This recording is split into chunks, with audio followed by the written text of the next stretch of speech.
Hey there guys, welcome back to a brand new Flick Pick live show. This is it, don't get scared now.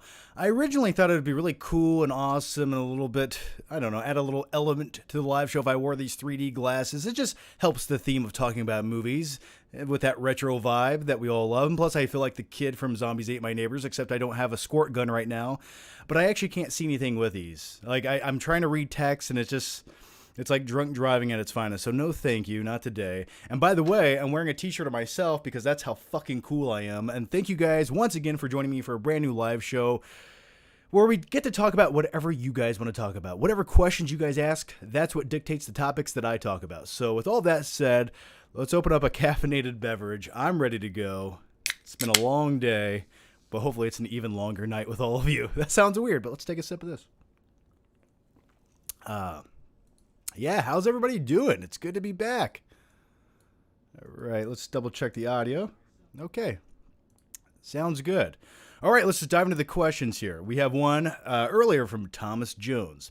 I love your channel, watching at 3 a.m. from Wales. Are you a Kubrick fan? If so, what are your favorites of his? I mean, who isn't? To say I'm not would be a crime against cinema. Yeah, absolutely. My favorite of his, and I always say this, is usually The Shining or the first half of Full Metal Jacket. But for a technical aspect film that just still wows me that it was made in the late 60s, 2001: A Space Odyssey. We got Nico Lord here, who just became a member. Yay! Thank you, Nico. The next one comes from Bo Cylinder. Are there any musical films that you enjoy?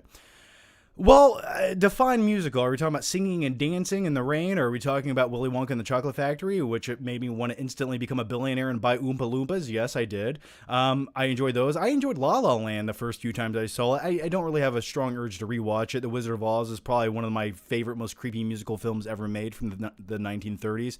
But speaking of musicals, or musical films, I'm going to go with a film that came out in 2014 called Whiplash, which I have not seen Whiplash for a year or two, and then I rewatched it just the other night on Blu-ray. I whipped out that optical disc, I put it in there, and it feels so good and magical and mystical.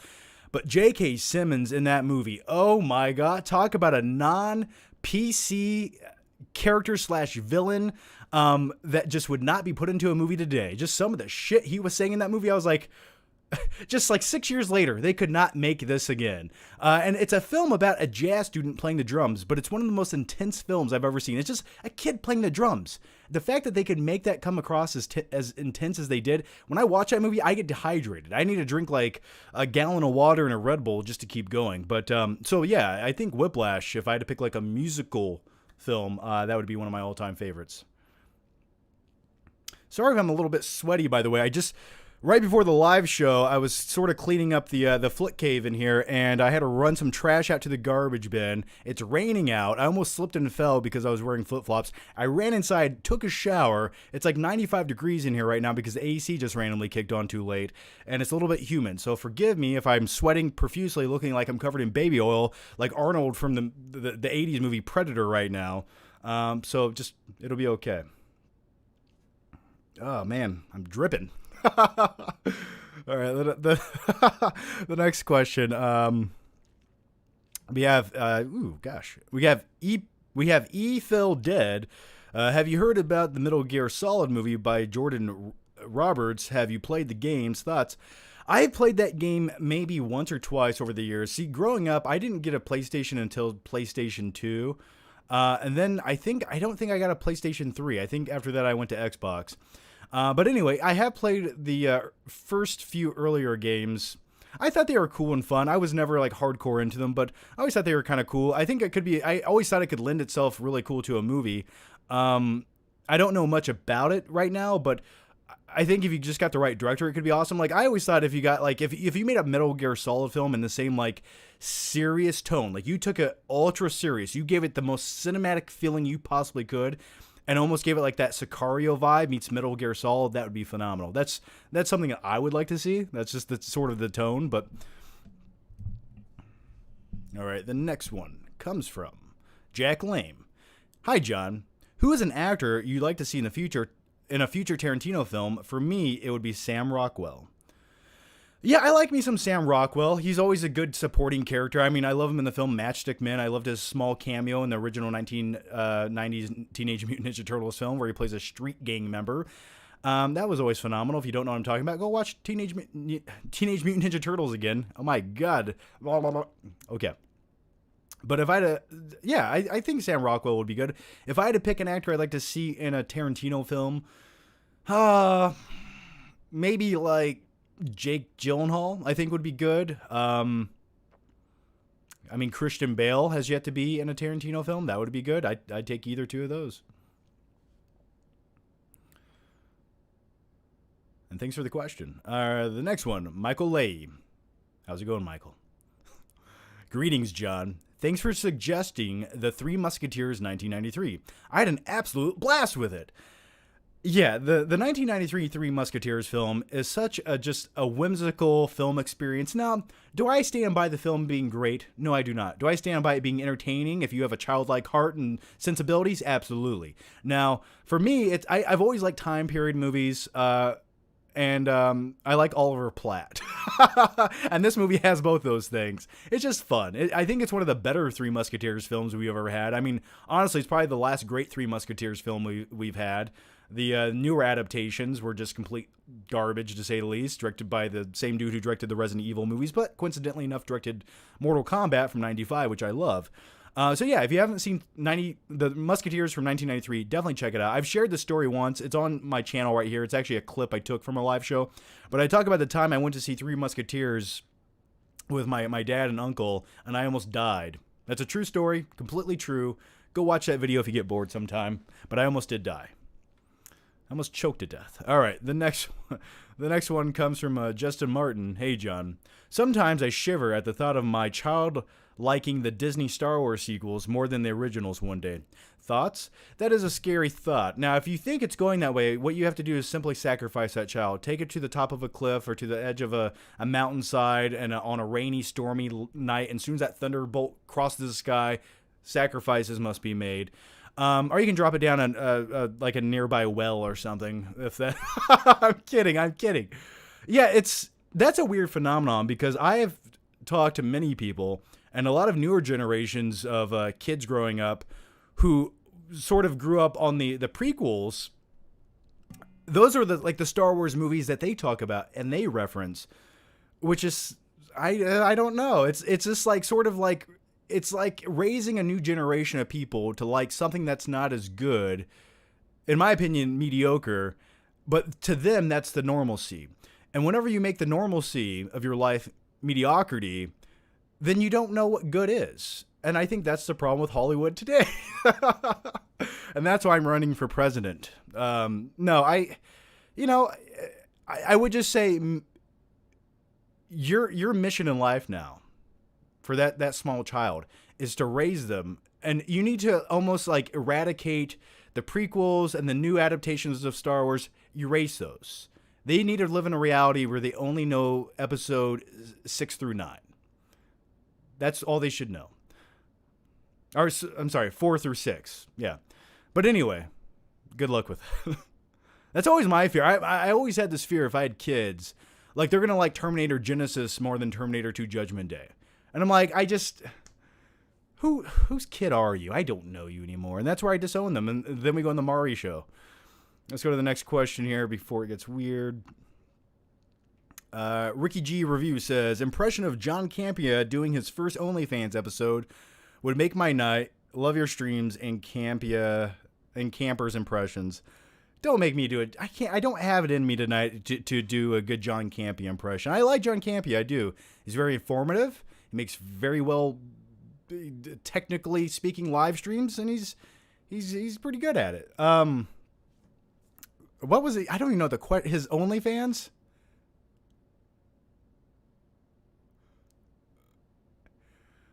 And our next main topic of the day is my OnlyFans. If you guys click the link down below, you guys know how it goes.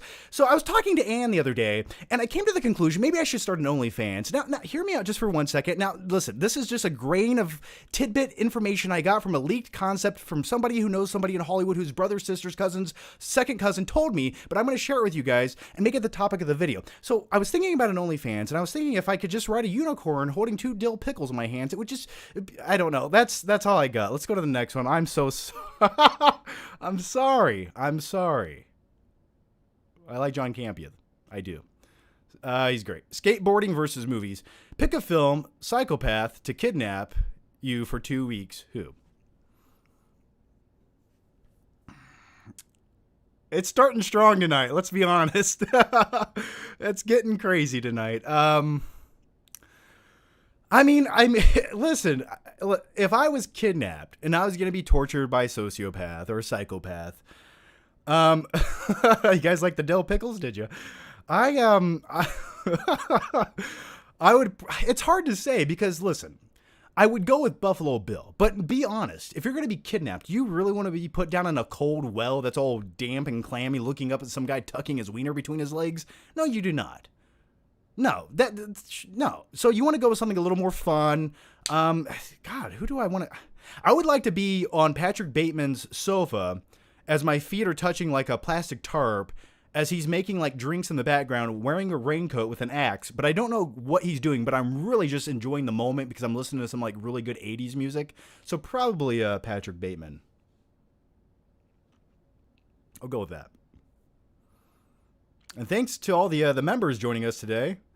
OnlyFans is in your future, John. Who knows? Probably. Farrah Lovely, hey, how's it going? We got Rich the Savior, as always. How's it going, man? I'm shipping out your movies. By the way, all the winners of the Patreon supporter and YouTube members private live show chat, I'm shipping your movies out that you guys won during the live show early next week. So look out for those. All right, let's keep going.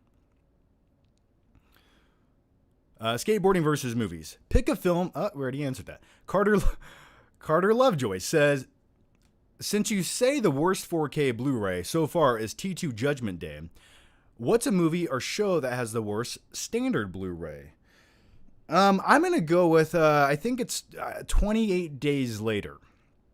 It has a really shitty Blu-ray.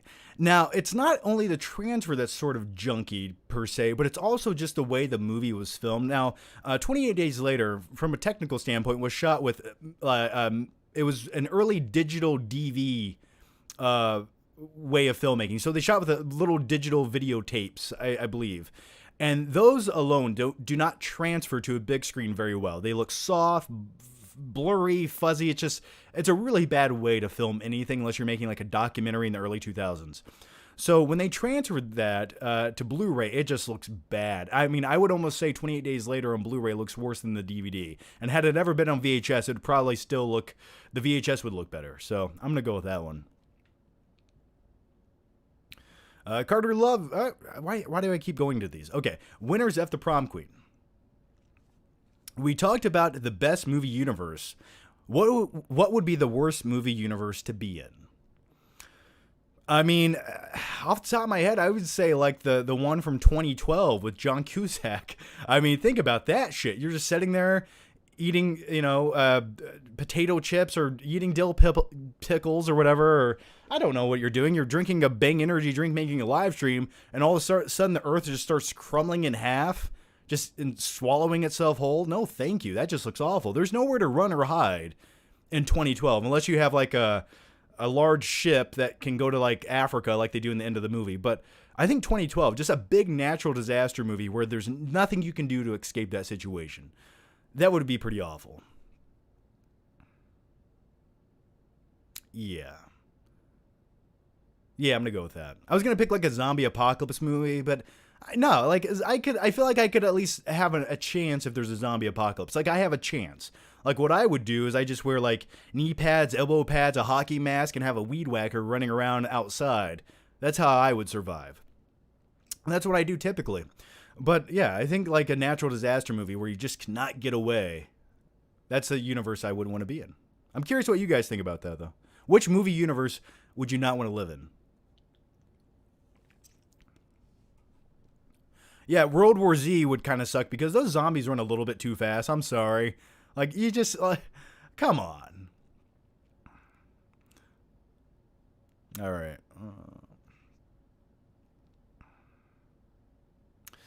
Ethan White. Hey, John. How excited are you for Dune? It will be one of the biggest sci-fi films to ever put to the big screen and the best movie of the year so far. I've heard the early reviews. People love it. They say it's great. It's everything I was hoping it would be based on these early reviews. I'm looking forward to it. I love a good, smart man sci-fi film. I just give it to me now. My eyeballs are ready. It sucks that we have to sort of wait till October at this point, but I can't wait. Maybe there's like an early, I know people saw it at the film festival, but I need to try to get like a press screening or something of that early because based on those early reviews, it gets me hyped to see it, which are good. I'm glad it's going to be good. Now, the biggest question is, it could be the best movie ever made. And critics liked Blade Runner 2049. Many loved it. Box office success, it didn't do that amazing, so I'm hoping Dune does, though. Because we need more sci-fi films. Like, we just need more. I always felt like it was lacking. All right. Rick LP says, with Christmas around the corner, it's time to get our Christmas flicks ready. Die Hard, Batman Returns, and Home Alone. Thoughts? Well, I don't think about Christmas until Halloween's over.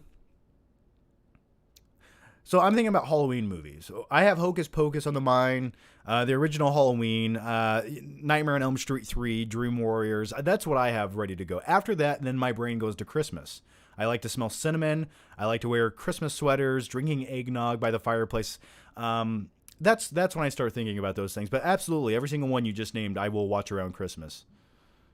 Also, the Santa Claus, Batman Returns, yeah. I'll show her my French flipper trick. You gotta love Danny DeVito. Forbidden Fruit 73 says, Requiem for a Dream or Train Spotting. It just really, I think Train Spotting has more rewatchability. When I watch that film, like, you can enjoy it. There's moments where you can kind of relax and eat food and not just feel sick to your stomach. Requiem for a Dream is so unsettling that it's hard to rewatch. It's hard for me to like physically click that movie and say, oh, this is what I want to watch today as I just eat popcorn. And then you have that scene with Jennifer Connelly ass to ass, and you're just like, I mean, it's just a lot to take in. It's almost too unsettling to enjoy on rewatch. So I'm all about rewatchability, and I think if you want to get the message across that drugs are in fact bad, I'd go with Train Spotting. But if you really want to scare someone off from doing like hardcore heroin or something, there goes the monetization for this video, but who cares? Yeah, I would definitely show I would show the youth of today Requiem for a Dream. I think every like classroom at like in 8th grade should be shown that film. That's what they all need to see. When Marlon Wayans pukes in those mashed potatoes, you're just like, I'm never doing drugs. Rich the Savior. Hey, how's it going, Rich? John, I'm going to see Shang-Chi tomorrow. First theater experience in over a year. Very exciting. Speaking of China and its authoritarian regime, do you hear that they are banning content from feminine men? Lucky your content should be safe. I wonder if China has ever even seen my videos.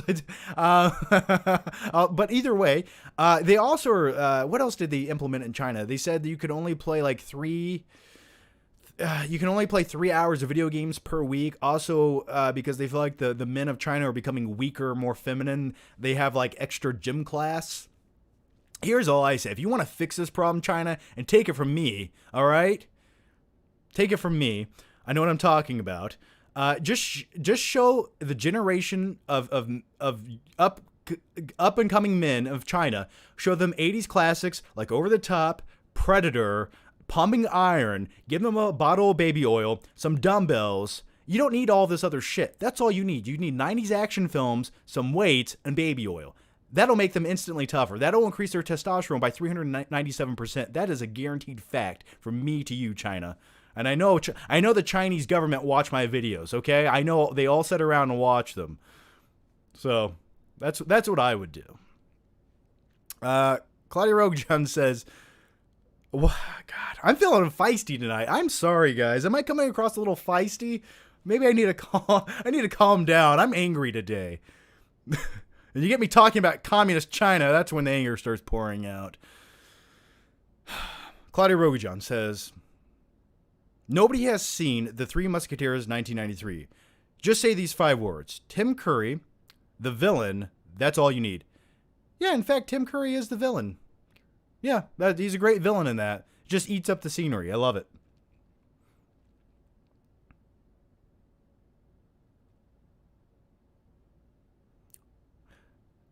China should hire John. They should. What would I do? I don't know. All right, the next one.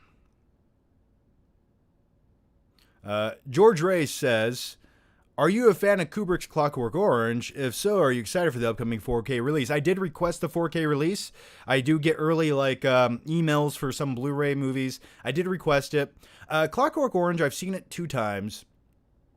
I do enjoy it. I think it's a brilliantly made film, but it's also one of those films that, for me, I never have a strong urge to revisit it. It just has some brutality, to say the least, in it. And movies that contain scenes like that, they have to sort of be camouflaged where you can breathe the rest of the movie. And I like movies where they give you time to breathe. They get intense and brutal, but then they give you more time to breathe. With Clockwork Orange, you almost get no time. So yeah, I do enjoy it. I definitely did request the 4K, so I'm hoping it shows up, and I'm looking forward to it. There's a lot of great movies hitting 4K. Shawshank Redemption is coming to 4K. Can't wait for that shit. Lucas Bernowskowitz. How's it going, Lucas? John, I'm watching Nightcrawler for the first time, and I'm right at the end where Lou is trying to get the arrest of the 2 shooters. Oh yeah, man. I was confused for a second. Yeah, what a perfect movie. What a perfect movie. It just it flows so quickly. Just nothing is wasted in that movie. It's just boom, boom, boom, and you don't feel like it's rushing. And I love that the ending sequence in Nightcrawler where the chase shootout happens and then they have like the car chase on the streets of LA. The way they shot that looked like it could belong in any action film. Just the way it's filmed, it's so fluid and intense. And I'm just like, they did that so right. That's just everything about that movie is made so right. So, yeah, man, enjoy it. Enjoy the movie.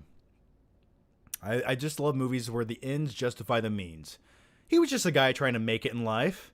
I mean, sure, he went about it a little bit weird, I would say that, but hey, he just wanted to be a successful member of society, that's all. Ricky G Review says, favorite type of donut? Not to get weird, but I sort of like one of the cream-filled Long Johns. I really do. I don't know. The cream inside of like the Long John just is so, you bite into it, it's just creamy, and you wash it down with some chocolate milk. Nothing's better than that. So, yeah, I'd go with like a cream-filled Long John, but also a glazed donut. A classic glazed donut. And thank you for that question. And also an apple fritter. Let's not forget apple fritters, okay? They are our friends, too.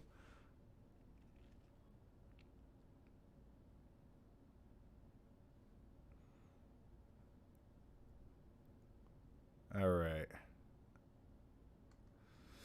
All right, the next one comes from, by the way, we have Nico here. He says he still hasn't seen Clockwork Orange. He says his dad, though, has, who's very religious. Well, you got to see it now, man. All right, the next one comes from Winners of the Prom Queen. Would you rather give up watching movies or dating? Probably dating. I mean, it's going to be the death of me one day. I already know it. Movies, have allowed me to do so much in life, and thank God to movies, because I don't know what else I would be doing. What would I talk about 95% of the time? I don't know. Besides other weird shit and sacrificing children and communist China, what else would I talk about besides movies? I don't know. By the way, do you guys like these 2 lights right here? I just got these recently. I like them. Now, I have them on a mode where they, do that. I can just make them static colored. I just thought they livened up the background a little bit. Let me know if you like those, or would you prefer me just to make them a static color? Let me know. I just hooked them up today, but I do enjoy them. Screencast. And thanks for the question, Screencast. Says, hey, John. I hope you're doing well. I am, and I hope all of you are doing well too. Have you heard that The Batman might be a horror movie? And if so, does that make you more excited for it like me? Yeah, I've heard the early screenings of the movie. I've heard it sort of has like a scary horror thriller Seven vibe. Do I think it'll be like a straight up horror film? No, but do I think it'll be like a little bit edgy and kind of like the in the same tone and vibe of like a movie like Seven, where the Riddler essentially is a new serial killer sort of torturing people, and it's a little bit dark and bleak? Yes, that is the vibe I want. That's everything I've ever wanted. I'm glad we're at least getting it at least one time. Hopefully they do make a few sequels to it. But yeah, that does get me excited, man. It really does. I mean, who would have ever thought we'd see something like that in a Batman movie? Like, just go back to the mid-1990s. Go to Batman Forever. Go to Batman and fucking Robin. And just like you watch that, then you're abruptly transported to the future, where you see the Batman, like this dark, grungy film noir horror film Batman. And it's just like the contrast would just make your brain explode. Give it to me now.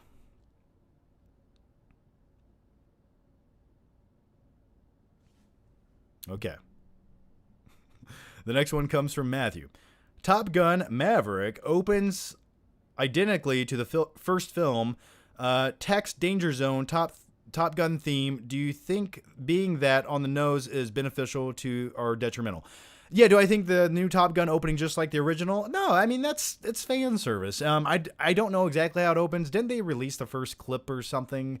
Am I making that up? I feel like the first like sequence in Top Gun Maverick was released. I didn't watch it. I don't watch things like that anymore. I just kind of savor the flavor for the movie. I think it's fine. I mean, because then you have another hour and 60 minutes of another movie, you know, an hour and 60 minutes. I could have just said 2 hours there, but I didn't. But yeah, you have like another 2 hours of the movie left. So there's nothing wrong with like sort of having a nostalgia factor in the opening sequence to your new movie, which is based on a movie from the 80s. No, there's nothing wrong with that. I'm just hoping everyone in the new Top Gun movie, Top Gun Maverick, which was delayed once again, which just, Jesus, stop. I hope everyone's like profusely sweating in that movie like they were in the original. And they literally say this about the original movie.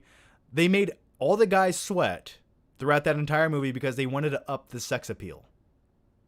Watch the movie. Everyone is profusely sweating in that. Jack Lame. Keen for the French Dispatch at all? The French Dispatch? Is that... I'm thinking of something... I was thinking of the French Connection. French Dispatch. The French Dispatch. An American comedy drama film coming out in 2021.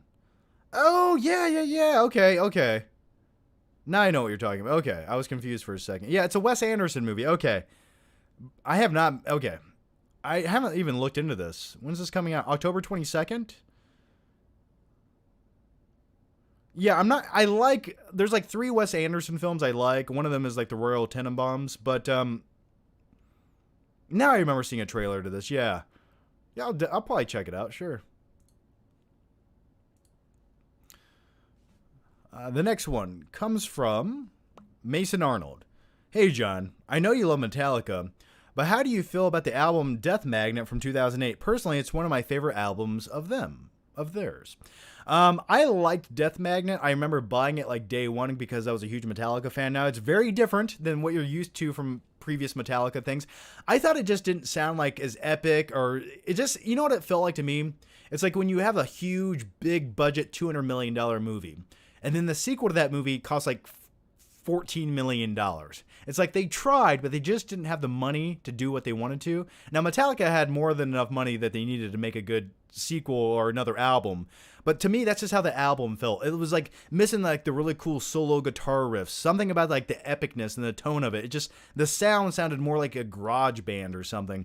There was a few good songs on that. I remember a few like songs I did enjoy, but overall, like, I'm definitely like, I like the early 90s, Metallica, late 80s, like Master Puppets, things like that. Enter the Sandman. The next one comes from Ethan White. Do you like the band Greta Van Fleet? They're amazing and the best rock band from the last 20 years. Greta Van Fleet. Maybe I've heard of that. I probably have. I don't. When it comes to music, music and movies, like my brain hyper focuses on movies. I can remember things about movies, details, but when it comes to music, I love music. I listen to it, but I just listen to it. I don't go research it. I hardly remember the names of songs I really love. It's a weird phenomenon with me. But maybe I'm not sure. I'd have to go listen to some of their stuff. Daniel Barrow Curio. Daniel, I'm sorry I butchered your last name. Shang-Chi was decent, but it's getting overhyped in my opinion.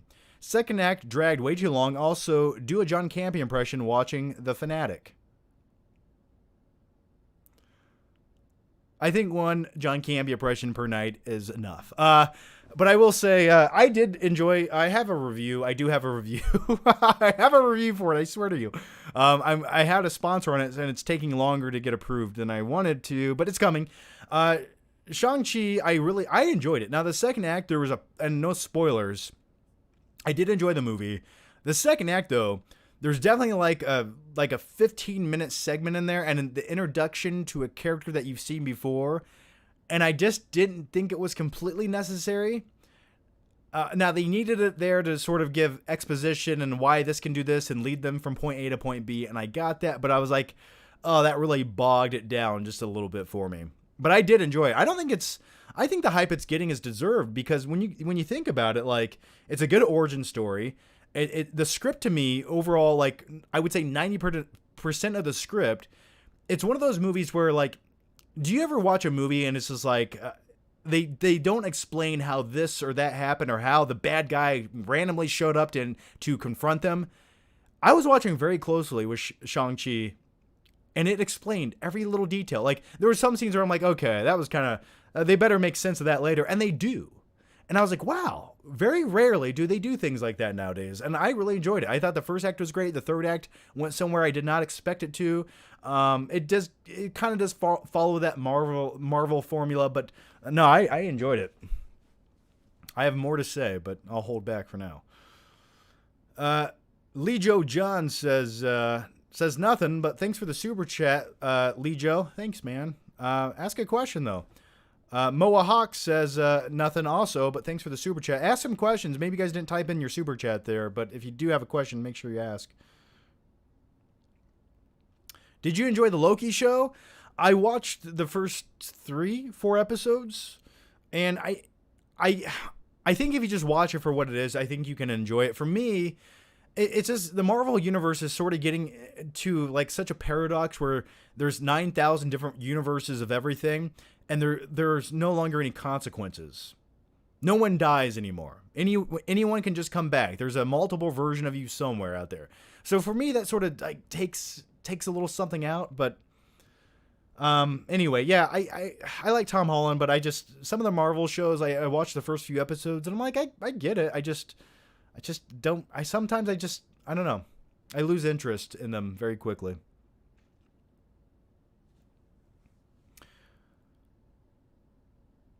I fell asleep twice during Shang-Chi. Well, I don't know how you did, man. Like, if you watch Snake Eyes, you could fall asleep all day. I would say Shang-Chi's a better version of Snake Eyes than Snake Eyes. like it kind of reminded me of that. I was like, oh, if Snake Eyes was good, it would have been like the first act of Shang-Chi in a way. Claudio Rojan. All right. I meant to tell people Tim Curry as the villain in Three Musketeers, and that's the only incentive they need to see it if they haven't. Oh, I got what you said, Claudio. I got completely what you said.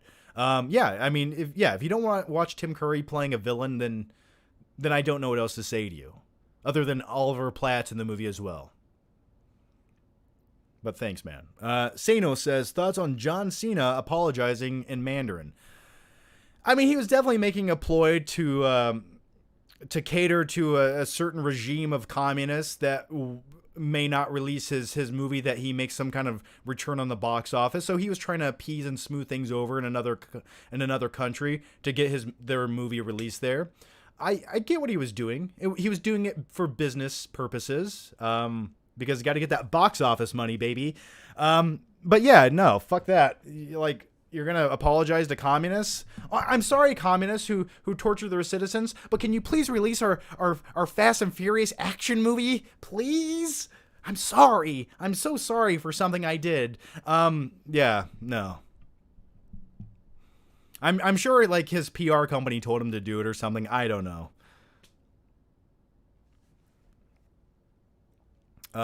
Charlie Bukowski says, I heard Batman is going to be a horror movie. Yeah, we talked about that just a few minutes ago. I don't think it's going to be a horror movie. I think it's going to have, like I said, it's going to be the vibe of Seven with Batman in it. And that's okay. That's okay. I don't consider Seven to be a horror film, but it does have elements. I mean, when you make a man eat himself to death and then you walk around his bloated body investigating it with Morgan Freeman, it does have like a creepy vibe. Absolutely. Carl Jacobson just became a member. Yay. Thanks, Carl. Hope to see you around, man.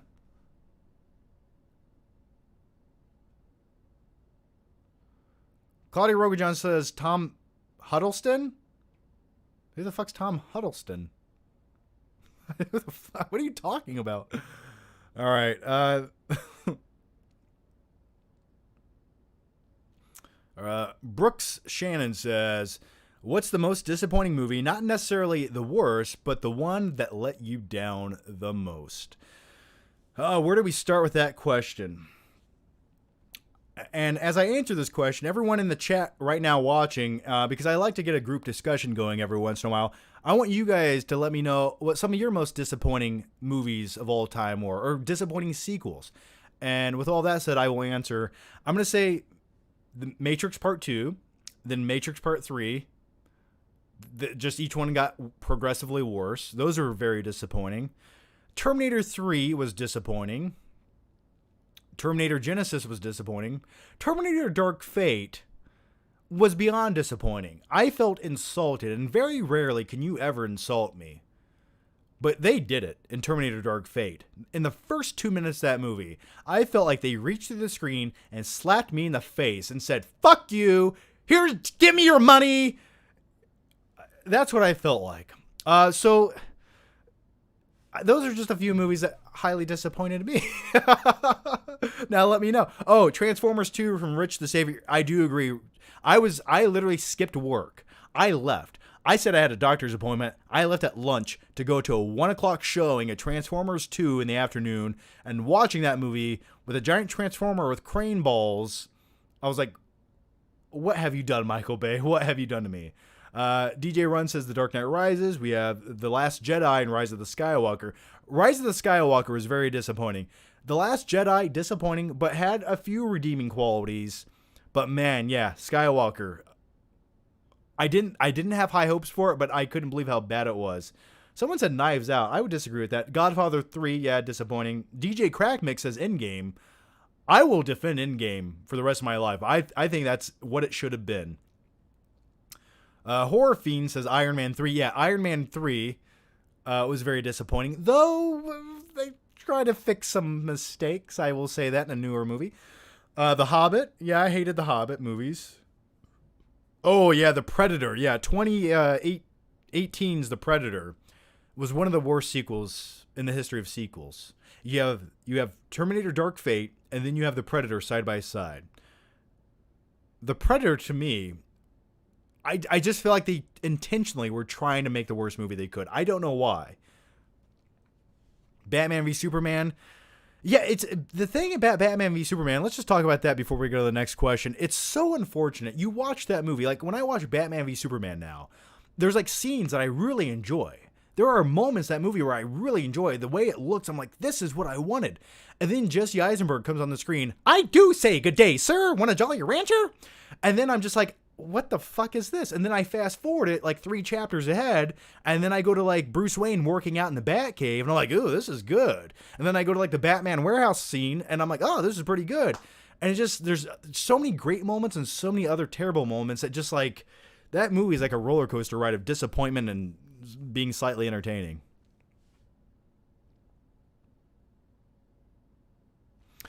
Chris R says, hey, John, what are your thoughts on the Mark Wahlberg classic, The Big Hit? I don't even know what the hell that is. Is that one of his movies that he put out like on Netflix or something?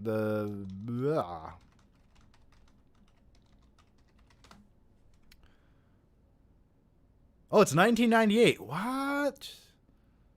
Okay, have I seen The Big... I don't recall this movie. I don't think maybe I've seen this. It's got Lou Diamond Phillips in it. God, I don't recall this movie, unfortunately, so I can't give you much insight to it. What a forgotten movie. I don't remember anything about The Big Hit.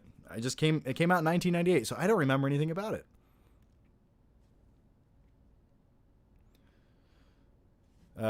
Trey's Trey, okay, what is your name? Trey Simaz 19? Trey Simaz 19. Trey Simaz 19? Top 5 movies this generation needs to see. Top 5 movies this generation needs to see. I would say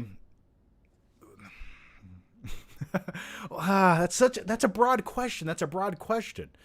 And I have to think on that. I mean, for me, I just feel like everyone needs to see like Forrest Gump, Taxi Driver, Terminator 2 Judgment Day. We'll throw Over the Top in there because, like we said, I mean, you need it. that'll even it out for you. And then like the 5th one, I don't know. What's another movie this generation needs to see? I don't know. You guys give me top 5 movies this generation needs to see. If I ran society, if this was a dictatorship, I would make everyone watch like my top 5 favorite movies of all time. Now, would that be a detriment? I don't know, but that's what I would do. I just think people need to see the classics. They need a good wide range of certain films. They need films that are thought-provoking. They need films that aren't safe. They need films that make you question certain things. You need to watch films that make you think differently than maybe you already do. I just think a wide array of things like this that just make you look at things from a different perspective is the best way to, like, you need 5 films that can capture all of that. That's what I would like to do. Oh yeah, so we have Shawshank Redemption, Pulp Fiction, Forrest Gump, Terminator 2, and let's just go with we'll go with Back to the Future. Someone said Jurassic Park though, so that would be good too though. I just watched Jurassic Park Lost World last night. That movie really falls apart in those final 20 minutes. I'm just putting it out there.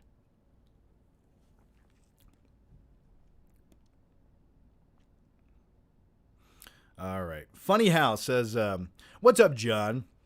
Took your advice and got an LG OLED TV, and wow, you weren't kidding about the picture quality. Every day after work, I'm straight down to my basement, kick back on the couch, and turn on my TV. Also started a four-way. I started a 4K collection of movies. Well, that's awesome, man.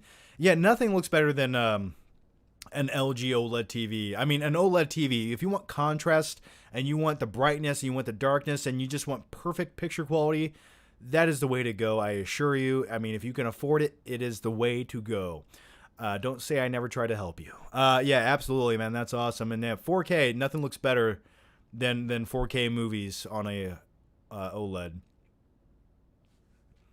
Sometimes you can't trust streaming to give you real 4K. I just don't trust it. Something about streaming in 4K, I'm just like, yeah, there's a little bit of compression right there. I can see it. But thanks for the question.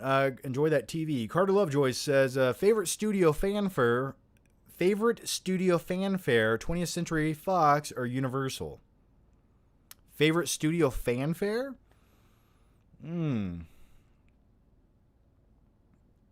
I sort of don't get the question.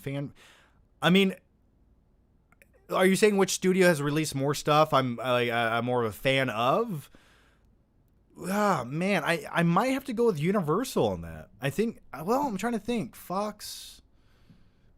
It's so tough. I'd say Universal. And I say Universal because I think of, like, Back to the Future. So, you know what? I'm just going to go with Universal for right now. Also, I think of, like, Jurassic Park, too. 4K 4-way. Yeah, that's a new segment coming out soon. That actually would be a good segment. 4K 4-way.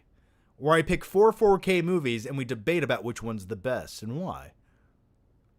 That could happen. John's OnlyFans will be 4K 4-ways.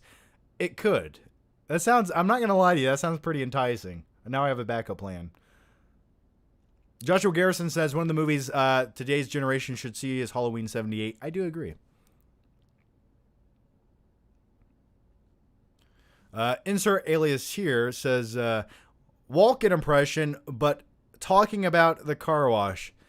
I haven't gotten a car wash since 1978 when your father stuck his microfiber up his ass. I need to go to the car wash, actually. It just rained today, so I did not go. But I do need to go to the car wash. I miss washing my car. I used to have a membership to a car wash. Does that sound weird? I had a membership to a car wash, like it was a gym. And then everyone else that had a membership would go wash their cars, and you see all these guys outside wiping their pickup trucks down and vacuuming the floors, and I was one of those people. And it felt really good. It was like a small community. I miss it. Let's go to the next question. Lee Joe John says, hey, John, longtime fan. Well, thanks. Have you ever watched the South Indian movies? I know you love Nightcrawler, so I'll recommend Joji and Jalakattu on Amazon. I feel like I did not say that correctly whatsoever. I probably sounded like I had an aneurysm right there, but Jolie Jalakattu.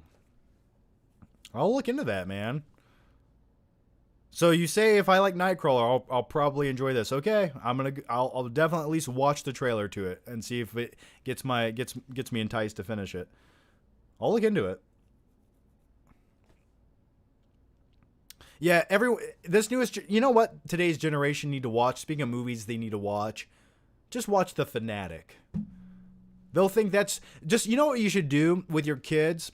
Just from the day they're born, just tell them The Fanatic is like a cinematic masterpiece. Say it was like the Godfather of this generation, and they'll grow up believing that. If we can raise an entire generation to think The Fanatic starring John Travolta was like the best movie ever made, could you imagine 100 years from now what society would be like if we just planted that seed in their heads? Could you imagine? Oh, that gets me excited. All right, the next one comes from Zombie Dance. John, can you do an impression of Christopher Walken reacting to you doing the over-the-top yeah thing, but do the yeah thing first? I'm going to do this only because... Is this what you really want to see? No, I don't know what that was, but it sounded like you crapped your pants or something. The next one comes from Jalen Martin. I always mess up your name. Jalen Martin. The Accountant 2 is happening. That gets me excited. I like me some Ben Affleck. I did enjoy The Accountant. I thought it was a fun movie. Got a little bit weird and convoluted at the end. It sort of felt like a comic book movie without like a comic book to be based on in a way. In a weird way, right? I feel like a grounded like vigilante guy who is sort of flawed, but he also is like some kind of a hero. I don't know. But I'm looking forward to it. I love in The Accountant where he like beats his shins with bamboo sticks. I'm like, that's intense. Yeah, I've always enjoyed movies where like the main character's flawed. And he has some kind of like weird weakness. And they did that with The Accountant. That's why I said it's sort of like a comic book movie without the comic book. Because like he has this weakness. He has like a form of autism. And it's almost like Superman with kryptonite. Like he has a weakness that he has to overcome. That makes him far more interesting as a character. So yeah, I'm looking forward to it. Winners After Prom Queen says, have you ever tried Adderall? It helped me focus, but made it feel like the world was made me feel like a World War Z zombie. I don't have ADD. I actually have the opposite of ADD. So sometimes I get super hyper for videos, and I'm telling you guys, I've been saying this for years. The reason I make videos when I do, and sometimes they're inconsistent, but when I make them, just know I'm giving you all of the energy I have. Because outside of this, I can lay back there on that couch for 12 hours and just stare at the TV. It's not even on. I'll just stare at the TV. So no, I've never needed help focusing on anything. I really haven't. Maybe I do need help. Yeah, I'm thinking of Ritalin. You're talking about Adderall to help you focus. I'm thinking of to calm myself down. So no, but either way, I've not. Winners at the prom queen. I have social media addiction and it's affecting my work. Any tips to help with this? I would say just when it comes to social media and watching and scrolling on Instagram or TikTok, and we're all guilty of this, I would say just dedicate that time to whenever you're like in the bathroom. Outside of the bathroom, do not do it.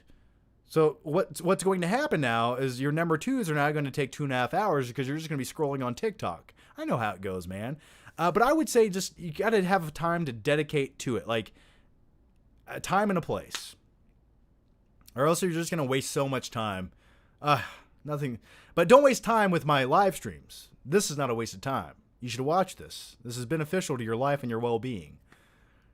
And and the other thing, you don't even have to watch this shit. Just turn it on, crank up the audio, and go on with your life. Go vacuum the floor or something. All right, the next one comes from Owen Movie 75. The Little Things completely copied Seven. Agreed? Oh, yeah. Yes, it did. It did. I hate that fucking movie. Yeah, it was a poor man's ripoff without any real artistic value or merit behind it. And it said, oh, well, here's a movie sort of like that. Let's copy that. Oh, here's another movie that we can take things from. Yeah, I hated that movie. What a waste of Denzel. It just felt like a movie that should have came out like 20 years ago or something. It's like, we've already seen this, been there, done that. Why was this made? Like, what did you have to say with this movie?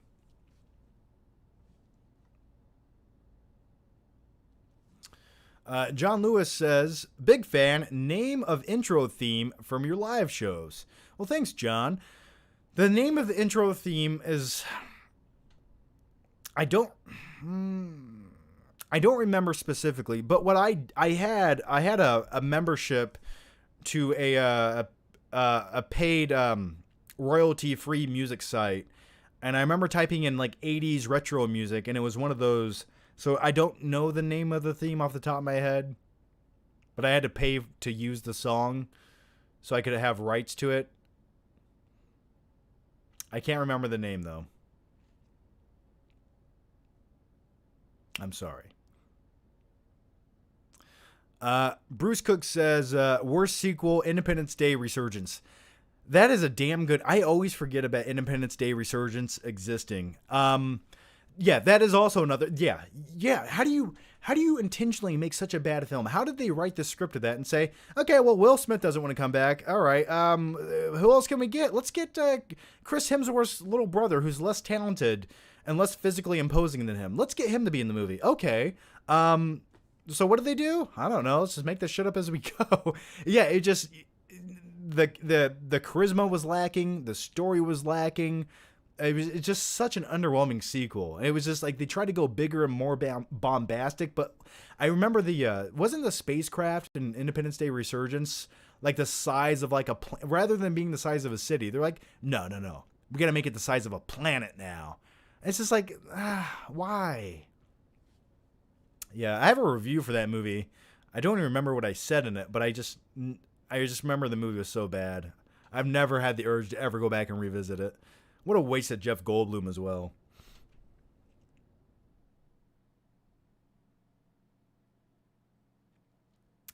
The next one comes from Rich the Savior. John, did you know there is a game out called Maneater where you play as a shark and eat people? It's cathartic and helps me unwind after a long day. Question, would you rather fight a shark or a bear? Was that in your pocket, a shark or something? What was the question again? Yes. Well, if you can put the shark on dry land, I think I have a fighting chance. A bear on dry land, no, but a bear in the water, still dangerous. Bears can swim. I don't know. I think the bear could still kill me. But put a shark on in my driveway, I could probably run around it and poke it until it died. Fighting a shark in the water, very dangerous. So that's a question that for another day. But as far as playing the game where you're a shark and you eat people, it's called Maneater. That sounds great. That sounds, ooh, man, that sounds lovely. Usually I play like driving games where you can run around and just hit people, but that sounds even better. PC Master Race says, hey, John, What do you think will be the reason why Neo and Trinity are still alive in Matrix 4, despite having died at the end of Revolutions? Because there's multiple different versions of the Matrix. You have version 1 through whatever you want. It's just a different version. It's like Windows 95, Windows 98. So I think that's what they'll probably do. They'll have some kind of reset, reboot. I mean, there's a billion things they can do, a million excuses. So I'm not quite sure. Because didn't they undo all that in Matrix Revolution? So that's a good question. I don't know. But I'm curious to see what they do with it. I'm scared to watch that movie. I just need a trailer to really showcase what it's going to look like. And I hope it doesn't look like... I hope it looks more similar to the 99 Matrix. Like, it didn't just look like everyone was standing in front of a green screen, like the 2 movies after that. So, yeah, I need to see a trailer to this. Billy M says, John, did you like License to Drive? Fun 80s flick. License to Drive. Why was that right there? I don't know. You don't want to know. This is one of my favorite underrated 80s movies that not many people have seen, but they need to immediately. Just like one of those coming of age, like feel carefree 80s flicks with the 2 Corys. Corey Feldman's in this movie. Something about this just takes me to a happy place every time I watch it. And just look at that cover art. It's so pure. So yeah, I've always loved that movie. I think it's great. Still holds up to this day, in my opinion. Carter Lovejoy says, hey, I meant the music that plays during the studio logo for the last question. Oh man, I did not even pick up on that at all. So do I like the Fox logo or the Universal logo at the beginning of movies? It really depends. See, what I do, I like when they have the logo that says like Universal Pictures or Fox, and I like when they like tie that in with the theme of the movie. That's what I like. So with like Universal Pictures, I remember like Waterworld came out, and then it looks like it starts flooding, and the Earth is flooded after that point. Also, I think the opening to Armageddon, the logo like blows up or something. I don't remember, but yeah, I like whenever they can tie the theme of the logo to the movie. That's what I like. So I always feel like Universal does that more often. I feel like Universal has done that more. So I'm going to go with Universal off the top of my head. For that reason alone. Claudia Rogajon says, John's OnlyFans will be his favorite sport to watch and then do days covered in oil. That's all it would be. I know some of you sickos would pay for that. That's getting too weird. By the way, thanks to all 292 of you guys watching right now. Thanks, guys. Thoughts on Oblivion by Obed Arzaga. I like Oblivion. I like the theme of Oblivion. I like the thought. I like the concept of Oblivion. And then, like, halfway through the movie, where the plot starts to unravel, I sort of lose interest in it. And then it's just like, I like the look and atmosphere of it. I will say that. And I love the music. What was it, M80 or something like that plays the music to it. I love the soundtrack to Oblivion. My biggest issue with Oblivion is actually in my review of the movie. And it was sort of just, it felt like borrowed ideas from other movies.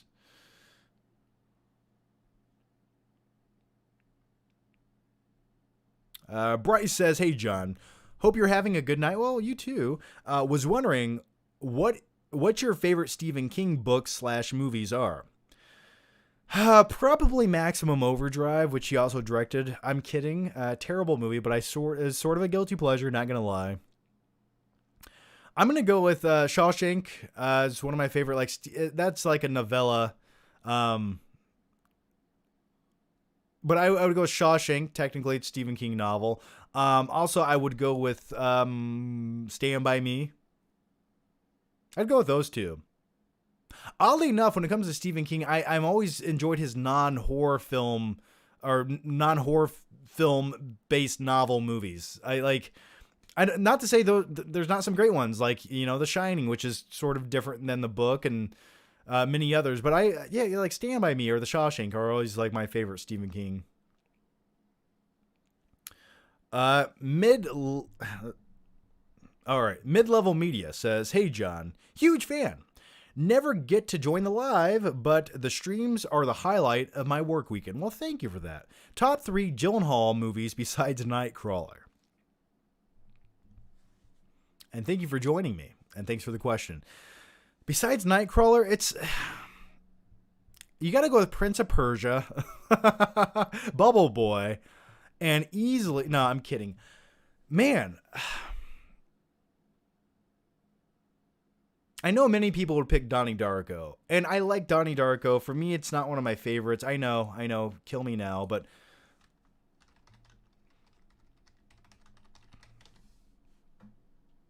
let me see here.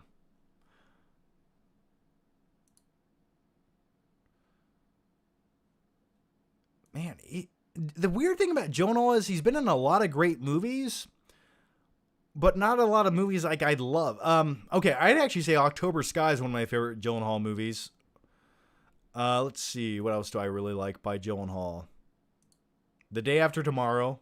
I'm joking. You know what, another... Okay, I'm gonna pick Jarhead actually as one of them. I really enjoy Prisoners. I'm gonna go Prisoners. I'm gonna go October Sky, and I'm gonna pick Jarhead, and I'm gonna tell you why. And I know this isn't... I know many people probably would not pick this, but the reason I'm picking Jarhead is I think it's an underrated war movie. And the opening sequence where they're in boot camp and he's giving his narration about like Desert Storm, it was sort of like a newer generation's version of like Full Metal Jacket. Easily like very similar, but I like things like that. I just liked how it was like crazy and weird, but somewhat realistic. And not many people have seen Jarhead. If you haven't seen it and you're a fan of Gyllenhaal, I highly recommend it. But yeah, Carl says Jarhead is so good. Yeah, I know. No one talks about Jarhead. So good. So definitely go check that movie out if you haven't. Those are my picks, but thanks for the question, man. Claudia Rojan says Quantum of Solace is really disappointing and boring. Yeah, that's another terrible sequel. Yeah, fucking awful, actually. I just felt like they made it up as they went, and why? Because they did. Stronger is also good. Yeah, I did. I actually saw the world premiere of Stronger with Jake Gyllenhaal sitting like a couple seats behind me. That was really cool. I did enjoy the movie. I've never had the urge to rewatch it, but I did enjoy Stronger for sure. All right, guys, what I'm going to do is I'm going to answer the remaining questions. So however long that takes, if you guys have any questions for the next like 1 minute, I'm going to take new questions, and then I'm going to answer all the remaining questions I have. So if you have questions, please get them in. I'll answer as many as I possibly can that get put in the next minute. But I will also answer the remaining questions as well, because I'm about, like 13 minutes behind on the questions. Because I like to give you guys good answers. Spencer Drake says, "Hey, John, I know how much you love energy drinks. I see you're drinking a Reign. Have you tried Zoa's? It's Dwayne Johnson's energy drink. Works incredibly well for the gym or focus to help me get video editing done. Highly recommend." I have tried The Rock's energy drink. I thought it was good. I would buy it again. But for me, I prefer these. I think the flavors in his drink are a little bit more mild, and they have like less of a chemical taste, that's for sure. They have more of a naturalistic flavor to them, and that's fine. For me, though, if I'm going to drink an energy drink, I want it to taste like battery acid. So, but yeah, his stuff was good. Zeno says, a sequel to the Batman has Bane. Who do you cast? If I had to cast a new Bane, I would probably cast Dave Bautista. I really would. I think he has the physicality, he has like the look, he has the trap definition. He definitely like looks like a Bane the actual Bane is sort of like a South American origin story, and Dave Bautista looks like he could pull that off. So I'd probably cast Dave Bautista if I had to, and the guy can be a decent actor, you know. So that's probably who I'd go with. And I know he actually wants the role. He's actually tried to campaign for it. Ricky G Review says, would you ever watch a Hallmark movie with a girlfriend to make her happy? I've seen some with the wife. Some are pretty good. I think I've seen a few. I remember like my mom used to watch those back in the 90s, and I'd come home from school and I'd sit down and watch a few as I ate like a snack or something. You guys remember the snacks, the little kangaroo dippers that you dip little kangaroo cookies into frosting and eat them? You guys remember that? Am I the only one? That's like, why did they make that? Little kangaroos you could dip in frosting and eat. Fucking, it's just bizarre. So anyway, I remember seeing a few as a kid. Some of them were sort of dark, but I couldn't recall one of them, to be honest. And would I watch another one? I don't think so. Claudia Rogajon says, to this day, I still have no idea what Lex Luthor's plan or motivation was in Batman v Superman. Somebody try to actually explain it to me, but can't. So much missing. Okay. Let's talk about Lex Luthor's plan in Batman v Superman. And we can talk about it just for one moment. Don't get me started on a tangent, because it's too late, and I don't have enough caffeine to do this, but I'll do my best. So here it goes. First of all, it was a terrible plan. Second of all, his plan was to somehow motivate both Batman and Superman to fight each other, to destroy each other, to tear the fabric time continuum of society, and some other bullshit. That more or less was his plan. But so many things relied on one another to work out, and it was so coincidentally that they did. Now, all these things culminated in one night where he randomly decided to go to the top of his building and hope that Batman would decide, because he had no control over Batman. Batman was acting alone. Now Jesse Eisenberg was actually kind of influencing Superman. So what he did was, Batman randomly one night decided to put out the spotlight. He finished up his bat armor suit. He got the kryptonite bullets all together and randomly decided to go to the Gotham Harbor to pick a fight with Superman. Now, Lex Luthor had no control over this situation or that time, but somehow everything coincidentally aligned with that exact timing, which is just bad. And I remember thinking, wow, that really worked out in Lex Luthor's favor, didn't it, right there? Yeah, so his plan was truly bad. It was terrible. That's what I remember most. He just wanted them to fight. And then he wanted to make Doomsday.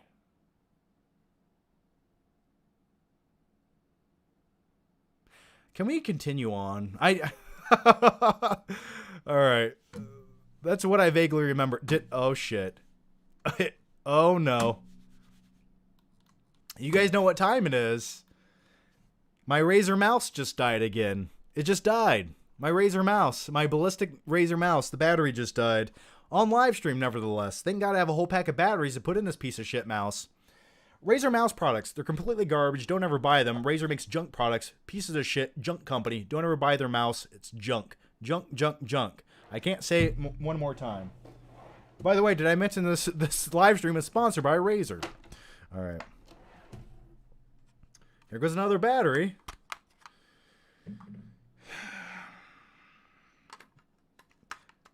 Every live stream, this mouse dies. I'm not lying to you. It just does. Piece of shit. Razer. Junk. You make junk fucking shit products. You should be ashamed of yourself. If I could take your CEO and take his little hand and go, no, no, that's what I would do with you. All right, let's go to the next question before I get really angry. God, I knew that battery was going to die today. I almost changed it before the live stream, just knowing it was going to die. But I wanted you guys to see how much hate I truly had. All right, let's go to the next one here. Billiam says, Point Break sequel idea, Point Breaker. Johnny's daughter robs a bank and her dad shoots her. And then Johnny goes surfing like it never happened. That's incredible, man. Holy shit. I could make that. If I ever make a short film, that will be the plot, that will be the premise. That's it. That's it. Yeah. Give me two, Utah. Give me two. So hungry I could eat the ass end out of a dead rhino. Oh, I love it. All right, the next one comes from Rich the Savior. Any chance you would you would do more members content, maybe a gaming stream where you play with members. I really enjoyed the last member stream. Lots of fun. Well, thanks, Rich. Yeah, as far as like, so if you guys didn't know, after the last live show, the public live show, I did a members only live show for Patreon supporters and YouTube members because I like to hang out with you guys. On the next one, for the members, I'm going to try to get some of you guys in there with video chat as well. I want you guys to get invited and turn your webcams on, and then I can see your face and we can chat and have the stream beside us. I'm going to try to get some of you in for that. Eventually, I think we will do maybe like a watch along, like a movie watch along on Netflix or something. We can do that where you guys can vote on it. So those are a few things as far as like playing video games for a members thing. I don't know. Maybe I could do one of those just as a normal stream or something, but those are a few ideas I have down the road, so for sure. Elliot Cecil says, did you see Shang-Chi? What did you think? We talked about that earlier. Really enjoyed it. Actually went in knowing nothing about the movie, and I was pleasantly surprised. They actually somehow they made him interesting. I thought it was a good origin story, and I loved the way the movie was filmed. Why? Because you could see what was happening. Brianna Griggs, favorite Halloween costume you've dressed up as? Oh man, I think I've shared this story before. I think it's the creepiest Halloween costume I've ever dressed up as. And for Halloween this year, I want to find a picture of it. I'll have to go to my mom's house and look through like the photo albums or something. I know it exists somewhere in some dark crevice. But we bought what was it?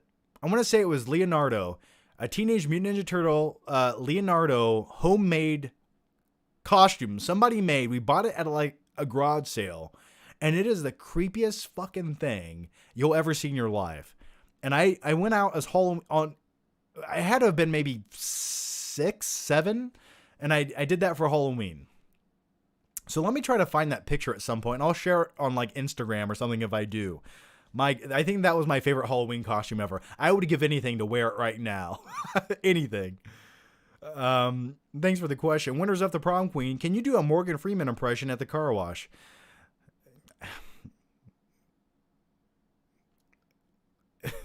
No. That's, you either get busy cleaning or you get busy dying. OE Reviews says, currently rewatching Game of Thrones, even though season 8 was ass. Who was your favorite character, and are you excited for the spinoffs? I'm excited for the spinoffs. I love season 4. Didn't I say season 4 is my favorite season of any episode or any TV show ever? Was that season 3 or 4? I think it's 4, right? Is it 4? Wherever King Joffrey dies, and King Joffrey was one of my favorite characters. They literally made one of the best villains ever with King Joffrey. But also, I love Peter Dinklage. I think he was on the opposite, when you had a character to root for and you wanted to like. I always thought Peter Dinklage's character was the most fascinating character in the entire show. Like anywhere they put his character, whatever adventure he was on, that I was always more interested and invested in his character. So Tyrion's character. Max Nugenbauer says, just saw Shang-Chi, really good. Or Shang-Chi. Shang-Chi. I agree. I really enjoyed it. The second act, like someone said earlier, it's the weakest part of the movie. It gets a little bogged down. Musa says, most unnecessary sequels, in your opinion. Most are unnecessary sequels. I thought Matrix 2 and 3 were unnecessary. I would have rather had it open to interpretation, honestly. I didn't need all that hoopla, gaga junk, to explain the convoluted mess. I was like, the first movie did fine. I mean, they were just bad sequels. Maybe a sequel would have been necessary. Jaws 2 sort of felt unnecessary, I would say. I'll go with Jaws 2. Sano says, worst director who writes, Snyder or Bay? I don't think Bay writes, does he? Has he written? Has Bay written anything? But I'd definitely go with Bay all day. I think Snyder can be competent, but man, some of the things he... Like, what was that newest Netflix abomination movie he made? The zombie movie. I forget the name of it even. That was, what a mess. But I would still pick Snyder. If I had a movie that needed to be made, I'd much rather have Snyder do it than Bay. Musa says, thoughts on Onision. Did you ever watch him? Yeah, Onision was a guy on YouTube who definitely had a falling from grace, who was kind of a weird guy. I watched a few of his stuff every once in a while. I definitely not a guy I relate to, but I will say this about him. So he used to make music. He used to make royalty-free music that anyone could use. And then I used one of his songs on a video like 10 years ago. And then he copyright claimed it. I'm like, thanks, dick. Like, you put this out for royalty-free use, and now you're going to copyright claim it. And I could probably fight it or argue it or whatever. But I was like, oh, thanks, man. No wonder no one likes you anymore. Claudia Rogajan, all right. I'm going to try to make this like the last question of the night. So please, guys, no more questions. I'm going to try to wrap up the live stream here. And Claudia Rogajan says, Ben Affleck is good in Batman v Superman, but his character is terrible. No explanation to why he is, other than Robin's suit with regular people, won't get it as a reference to the comic book idiot Snyder. No. I disagree with that. I completely disagree. There is explanation to why Batman is the way he is. The opening scene of Batman v Superman is a flashback to his parents dying, which is the motivation that he needs to become Batman. He's brooding, and he even says throughout the film, these criminals have overrun Gotham for 20 years. He's clearly at the end of his rope. Nothing he does is changing anything to the point where he resorts to just killing them with machine guns. He's tired. He's fed up, and he doesn't give a shit anymore. And I like that version of Batman. Now, do I like the version of Batman where he just kills everyone? Nah, it kind of takes away from Batman, but I like where he's just like over it. So I thought there was motivation to why he's like he is in Batman v Superman. I just thought the motivation of Superman hating Batman was a little bit flimsy. It's like, oh no, this vigilante's branding criminals who hurt people? Oh no! Like, why would Superman really care that much? like when there's villains in the world destroying people and civilizations, like he's mad at this vigilante guy for only beating up criminals? Like, I don't know. That seemed like a stretch to me. I meant just not the killing thing, not explained. Yeah, Claudio. Yeah, I mean, it sort of is explained, but it's not the best representation of Batman. I get it. But my theory was he was just over it. I mean, it's sort of based on The Dark Knight, so storyline. I'm sorry. It was called Army of the Dead, the Zack Snyder movie. I could not... That's how forgettable that movie was to me. Yeah, I just don't understand how you make a zombie apocalypse movie, a heist movie set in Vegas, where you have a pretty good budget, make it so boring. How do you do it? Dustin says poop comes from his butt. Indeed it does, Dustin. Claudio says Superman kills people, so why does he care? Once again, Superman was a hypocrite in Batman v Superman. I agree. The motivation of them actually fighting... Now, Batman's motivation to fight Superman makes sense to me. Superman's motivation to fight Batman makes no sense to me. It felt flawed there for sure. Darkside Master says, thoughts on Roland Emmerich's new movie called Moonfall. I know, was there a trailer put out for... I didn't watch the trailer. Hopefully it's good. Hopefully it's not just another bombastic kind of like movie of the week by Roland Emmerich. That guy he has talent, but like sometimes he gets a little too carried away with just like CGI disaster porn. So hopefully this one's more subdued. I don't know much about it though. Isn't Earth's gravity gonna collide with, the moon is gonna collide with Earth, right? So instead of an asteroid, we have the moon, right? Okay. Josh Coffey says, when is the next podcast? Need some more shows to listen to on the drive in. Yeah, we'll probably film the new episode of the podcast, hopefully sometime early next week, whenever Odin has a day or time, and we'll do the new episode of the podcast. And as always, guys, if you guys are YouTube members or Patreon supporters for the podcast, I do put out a post to where you guys can submit questions or topics for the podcast, and we do cover each and every single one of those, and we go into more detail, and we have a conversation about it. So look out for that post coming maybe like tomorrow or the next day. Insert alias here, Dracula impression, talking about the car wash. Like Dracula from Van Helsing, like where he licks his blood and goes, oh! That's as much Dracula as I'm going to give you today. Oh, microfiber cloth. Oh. All right, that's it. If you haven't seen Van Helsing or you don't know what I'm talking about, go watch Van Helsing right now and Dracula from it. It's bizarre to say the least.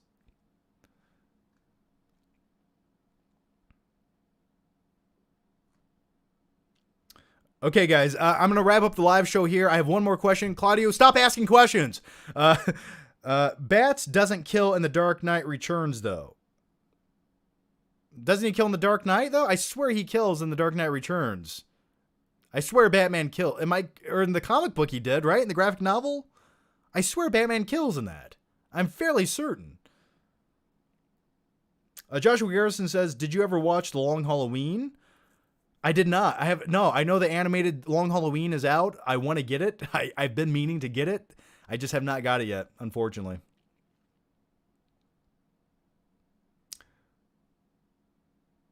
I don't need to watch Van Helsing. You do need to watch everyone needs to watch Van Helsing. If you haven't seen Van Helsing, you don't know what quality cinema is. You're flawed. But Kate Beckinsale's wearing like a leather corset, doing a terrible Transylvanian accent. Hugh Jackman's just like just turning into like a shitty CG werewolf. It's great. Van Helsing is gold. I love it. I thought he does.